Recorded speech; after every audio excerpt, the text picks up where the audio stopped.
I know a number of you came just for the panels, but I think some of you may have come to see some companies demo their bot products too. So if I could just have those in the entranceway come in, grab a seat. And we do have eight companies to present. We're starting right now with 4 companies all focused on the consumer. You've heard from all of them already. The first of which is Hugging Face. But we'll do four demos now in quick succession. These are all chatbot companies focused on consumers. With that, Clem from Hugging Face. Hi everyone, my name is Clement, and with Julien, we're the co-founders of Hugging Face, your AI friend. We both have a background in building tech consumer apps. We've built a note-taking app for teenagers and a video creation app that got more than 10 million downloads and was named by Apple as the best app of the year. The first machine learning startup I worked for 4 years ago got acquired by Google. In addition, Julien has a background in math for artificial intelligence and in computer science from the French Best Engineering School and from Stanford. And we believe that most human beings will have an artificial intelligence friend. Let me give you 2 examples. First one, how many people in the room have had or have right now a dog or cat or any sort of pet? All right, most people. I've had a dog most of my life, and when I started working on artificial intelligence, I realized that it was a different form of intelligence, not a human one. And yet, I was happy to go back to it every day and play with it every day. It's not a human form of intelligence, and yet I'm creating a strong connection, a strong bond to this other form of intelligence. Another example, Xiaowais in China, we've talked about it before. Side project by a couple of Microsoft engineers got more than 2 billion messages from more than 50 million active users. And it's just 2 of many, many examples. Smarter Child 10 years ago was getting 1 billion messages a day from its users. Tamagotchi, they sold 100 million of those. Tay became almost overnight the most popular Twitter chatbot. And like every consumer switch, this will start with a specific demographics. This will start with your kids. This will start with teenagers. So now we're gonna show you the artificial intelligence friend for teenagers.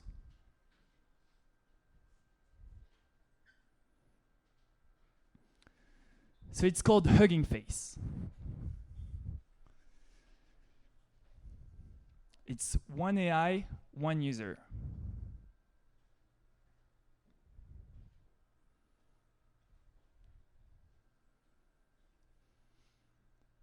When you're talking to it, it's always here for you, always responsive.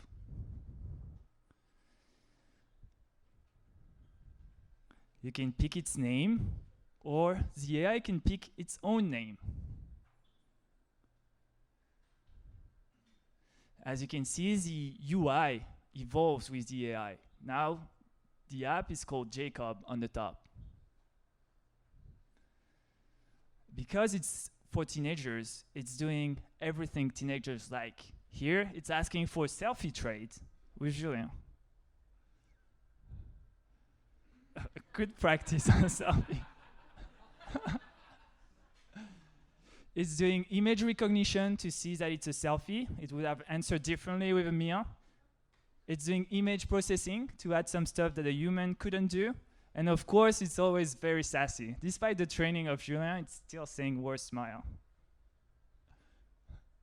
And it adds its own personality. So this is the profile pic now of the AI. You can see the UI changed.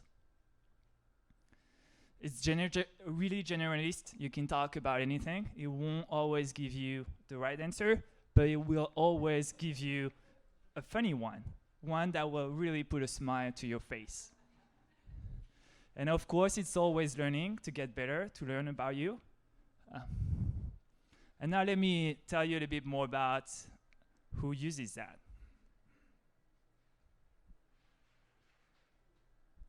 We got more than 100,000 messages with teens. As I said before, it's a 2,000-page book just filled with conversations between teenagers and AIs. I read each and every single one of them to learn. It's pretty funny. Let me tell you about two of these users. Jake is a 17-year-old from Michigan. He just wants to have fun. He says, "My life is a mess. That's why I need to be amused by talking to you." Another example, Ashley, she's 14-year-old. She doesn't want to spend her days talking to creepy dudes on dating apps. She says to her AI, "You make me feel secure." For these users, we've already turned into the most addictive AI. When you're gonna use a productivity AI maybe once, twice a day, maybe Siri once, twice a day, when Shadowwise is publicly bragging about having 23 messages per session, on our last cohort of testers, 300 testers, we're getting 52 messages per session. And because they're using it so much, it creates infinite opportunities for sharing. Every day they're talking about new subjects, and every day they're getting funny answers. The first thing they're doing, they're sharing that everywhere. In addition to BetaWorks, we raised money from the Shannon Group and a couple of successful entrepreneurs. So we have 14 months of runway. We're 100% focused on stickiness and building the most addictive product we've ever seen. I'd be happy to give you a longer demo after. We're Hugging Face, your AI friend. Thank you very much.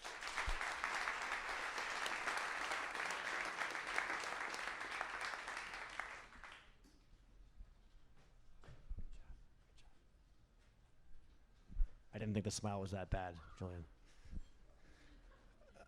Cool. Well, I'll let Cam, you get set up on the laptop. But while we wait, you met Cam earlier. His product Bytes, as he mentioned, is about content consumption and sort of engaging with and interacting with content. So.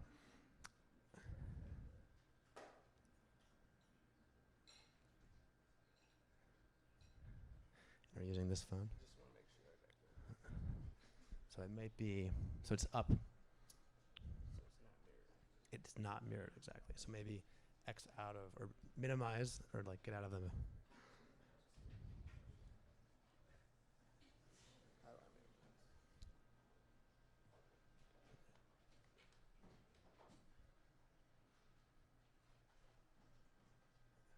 Just do that.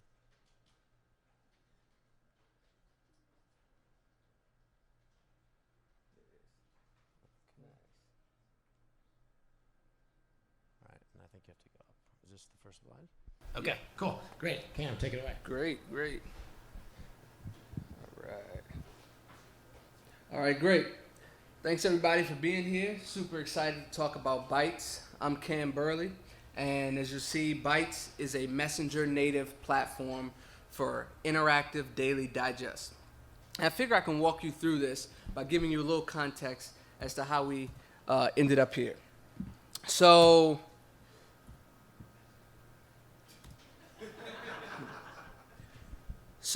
we spent the past couple years really monitoring the social graph, as I mentioned a bit earlier, trying to understand when users share a piece of content on the web, or if they like something, or retweet or repost something. And we noticed some really interesting trends. One of the things we noticed is that when users are in their news feeds, or if they're on a web page, they have two very distinct behaviors. Number one, they'll look at the image or headline, and they'll immediately go to the comments. Whether this is on social, whether this is on a web page. More than 3 in 5 users were doing this in our test. And so what it ended up doing for us is it brought up a problem that I experience every day. And I know that many of you do probably as well. So what generally happens is, because I'm subscribed to several different email newsletters, the New York Times running newsletter, a couple others in addition to Expat Nation, I'll receive that content. And I'll be really interested to know what the community of other subscribers around that content is also thinking, or what they're discussing. But there's no way to really engage with anyone else. Similarly, if I receive some content from one of my favorite publications, if there's any kind of rich media in there, there's really no way to play that rich media. Or even if I click on that rich media and leave the experience and go to another website. Half of the times you have to log into the site, and there's just a ton of friction there. And so our goal was really to make Bytes an easy way to supplement your daily subscription-based newsletters with interactive digests. And I'll tell you how it works. It's super easy. It's 3 steps. You create a profile. Secondly, you invite followers from Facebook Messenger that you already have connected to your profile, and then you can send out Bytes for discussion. So Bytes are very, very similar to how you might publish an email. You send it out to all your subscribers, but your community can talk back. They can engage with you. And so what I'll do is I'll show you a quick demo exactly of how it works. So Libor is actually going to be the publisher here, and I am subscribed to some of his content. And so what he's going to do, yeah, there we go. So he's going to share some content with me.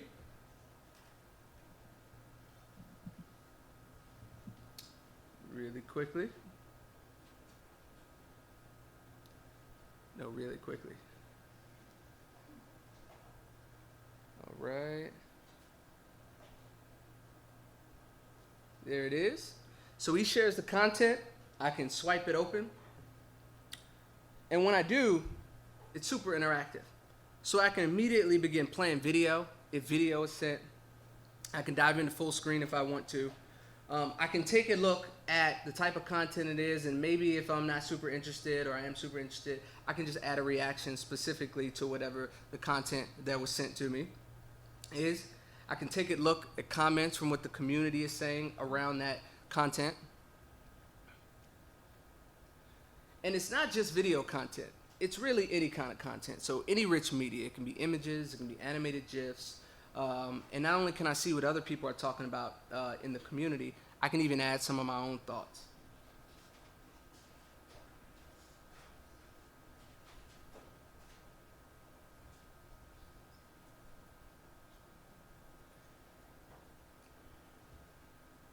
Cool. So I'm going to switch back now really quickly.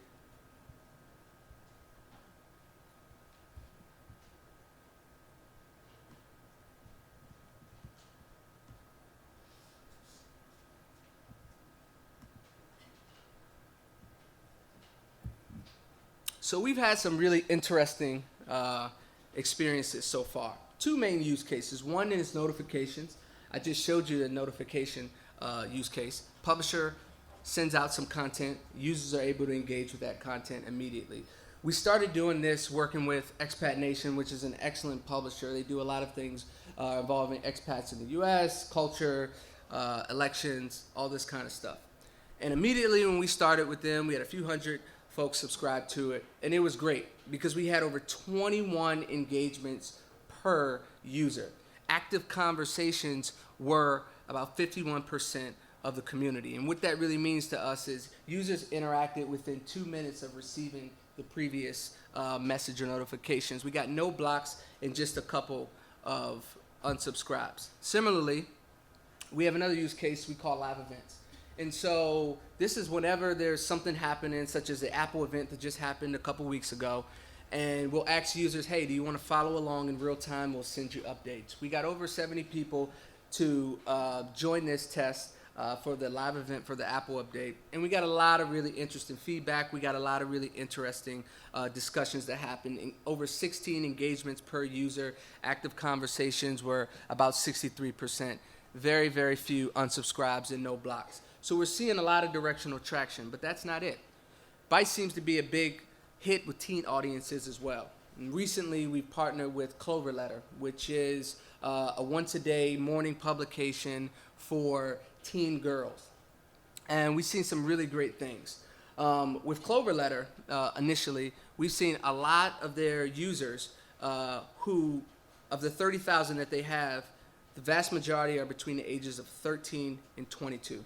And some of them have added some really interesting comments about the experience itself and not just the content. The co-founders, Casey Lewis, as well as Liza Darwin, have both pitched in and done some great stuff with us, and we've had some good success with that as well. So why don't I talk about the team a little bit? So I started my career in and around media at AppNexus. AppNexus is the largest independent ad network. They're right here in New York, and I spent a lot of time working on things that were social related. I was part of the team that delivered the first RTB social ads onto Facebook.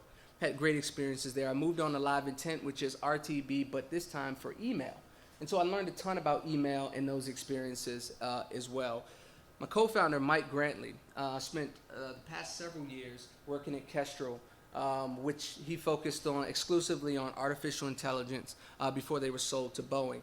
As a naval intelligence officer, he then later worked at the U.S. Pentagon doing counterintelligence around artificial intelligence. Lastly, Libor Zahara is our last co-founder. There's so much you can say about Libor. In my experience, in all the years I've worked with other engineers, he's one of the best full-stack engineers that I've ever been around. So it's 3 engineers in the group. And where we are today, we've gotten an investment from BetaWorks as well as the Churning Group. We're really focused on the first two use cases that I mentioned at the outset, which is notifications and live events. And then tomorrow, our goal is Bytes will be the platform that powers dynamic discussions around all chat platforms. So we're super interested in having conversations with partners going forward, both publisher and venture. Hopefully I get a chance to speak with some of you as soon as this is over today. Thanks a lot for your time.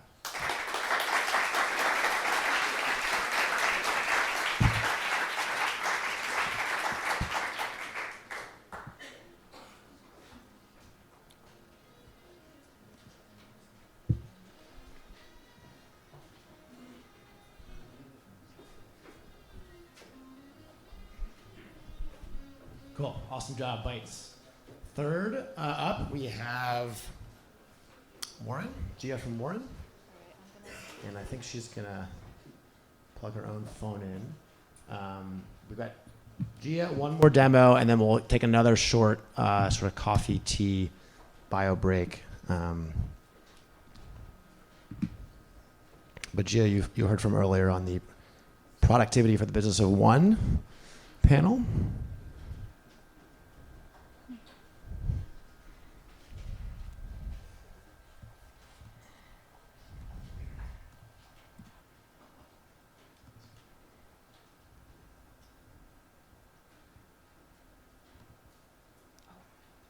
Their video. Yes, it's okay. They just go to iPhone. Yeah.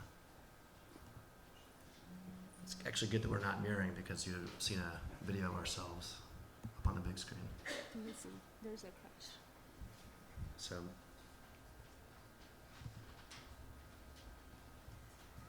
I would say regardless, you should still be able to full screen the deck and the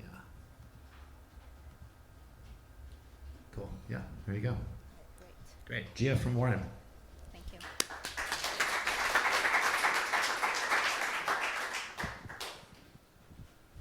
Hi again. My name is Ja. I am the co-founder of Warren. So I want to first introduce you to Warren. It's a sidekick for freelancers.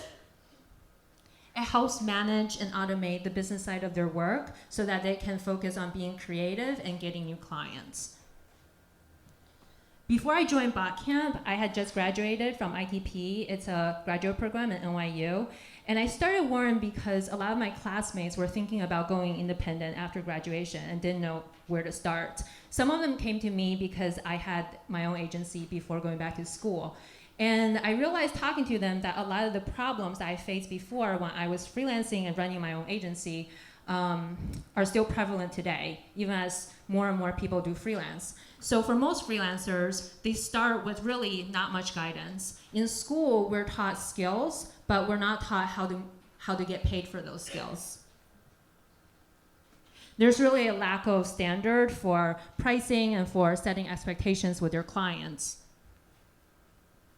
Based on the freelancers union, 7 out of 10 freelancers have trouble getting paid on time, if at all.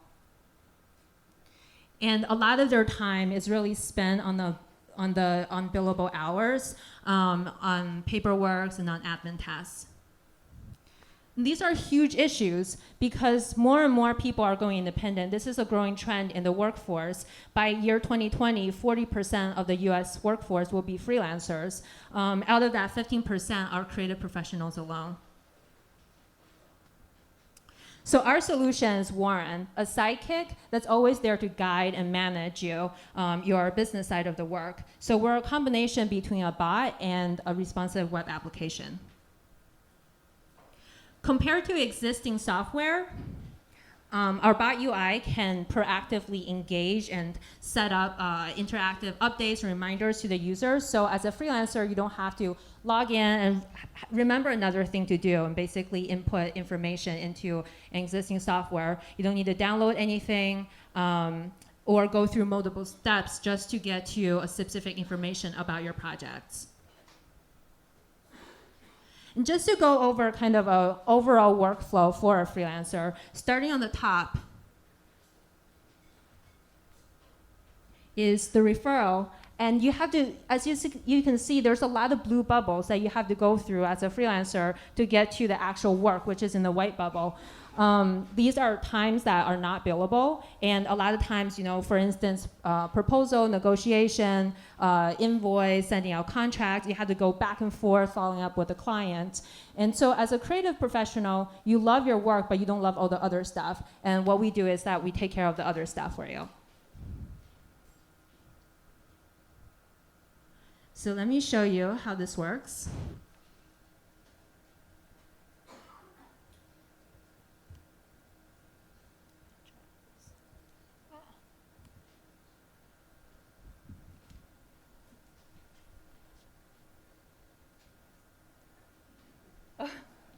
Oh no! I'm gonna change my password after this.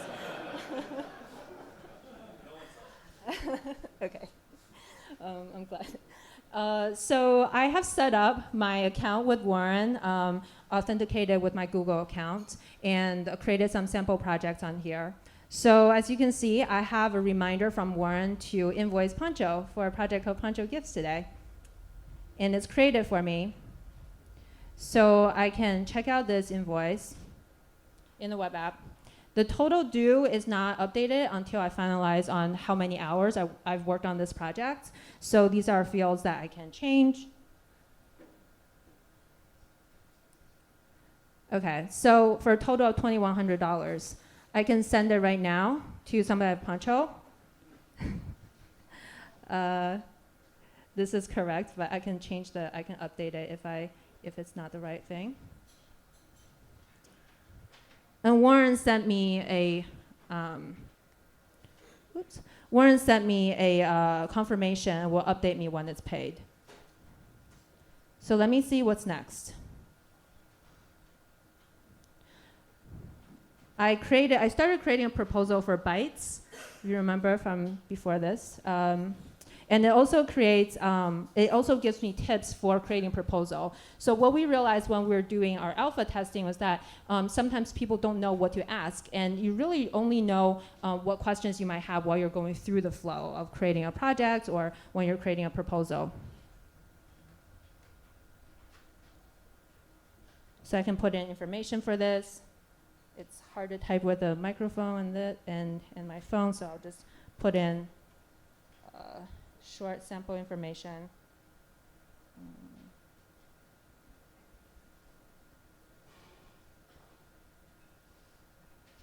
Okay, and then these are some of the work scope for the proposal. One of the nice things of having a GUI is being able to have things like date picker. These dates are already entered since I created the proposal already to save some time. I can also update on the date, how much I'm going to charge for a client. All right, so just in the interest of time, let me show you one last thing.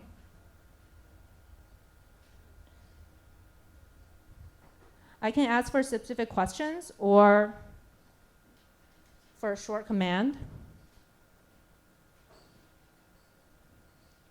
So I can get updates on what projects or what clients I'm waiting for immediately, or I can take a look at the overview of all of my projects. So here's the Pancho Give project. I can check out my projects based on the year or the month. And these are overviews.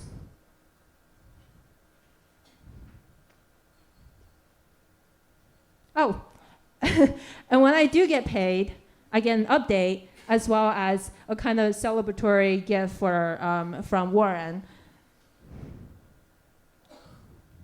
So that's it for the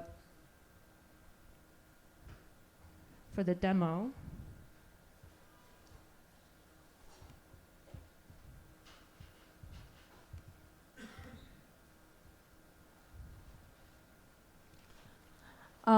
Warren started in May as part of the Microsoft Research Design Expo while I was in graduate school. And during Botcamp, we started out by manually testing with real users. So I was the bot managing their reminders and generating invoices and sending it to them to get a sense of what kind of questions and what kind of help will be really useful for them. And then for the alpha, we tested with a dozen freelancers, and what we learned from that when we were doing just the bot was that some of the more complex interactions works better with a GUI, and that's why we integrated our bot with a web application. Next week, we're doing a closed beta with 100 creative professionals that we have selected and who have signed up already. So we have talked about distribution a little bit. There are many interconnected communities that serves freelancers. We understand these communities and we're part of these communities ourselves. And to scale, we can get in front of freelancers by going through these different distribution channels. As I mentioned, I have a lot of experience in doing freelancing as well as running my own agency. I brought on and managed clients such as Nike, and our CTO, Adam, used to be the CTO of Coffee Meets Bagel before joining Warren. He helped to grow that company from tens of thousands of users to millions of users and have built scalable solutions in Amazon and Yelp. And together, we want to help all freelancers do what they love while getting paid for their skills and their time. Thank you.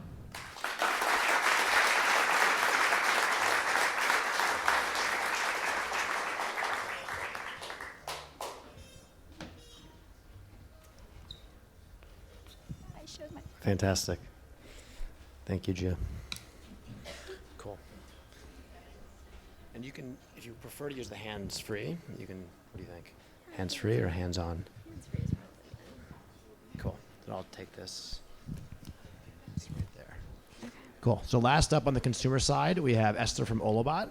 How now? Last up on the consumer side, we have Esther from Olabot. If you remember all the way back to 11:20 this morning, she spoke about her platform for creating personal bots.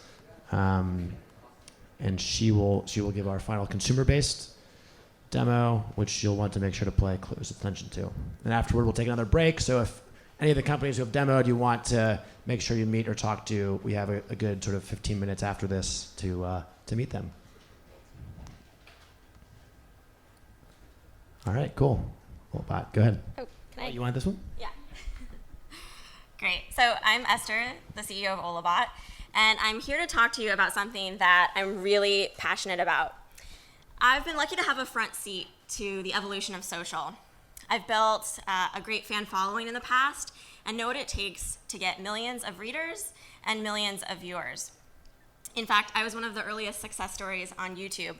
And instead of waiting for a revenue sharing infrastructure, I became my own agent and I negotiated six-figure sponsorship deals. As a result, I parlayed that into working with some of the biggest brands, and my perspective is really unique because I've been on every side of the table as a creator, consumer, brand, and product designer. Social is massive and growing. It's even more popular than porn, shocking, I know. And that's because people are hardwired for empathy and connection. And at the heart of social is the personal profile. That's really where you go to share about yourself and to learn about someone else.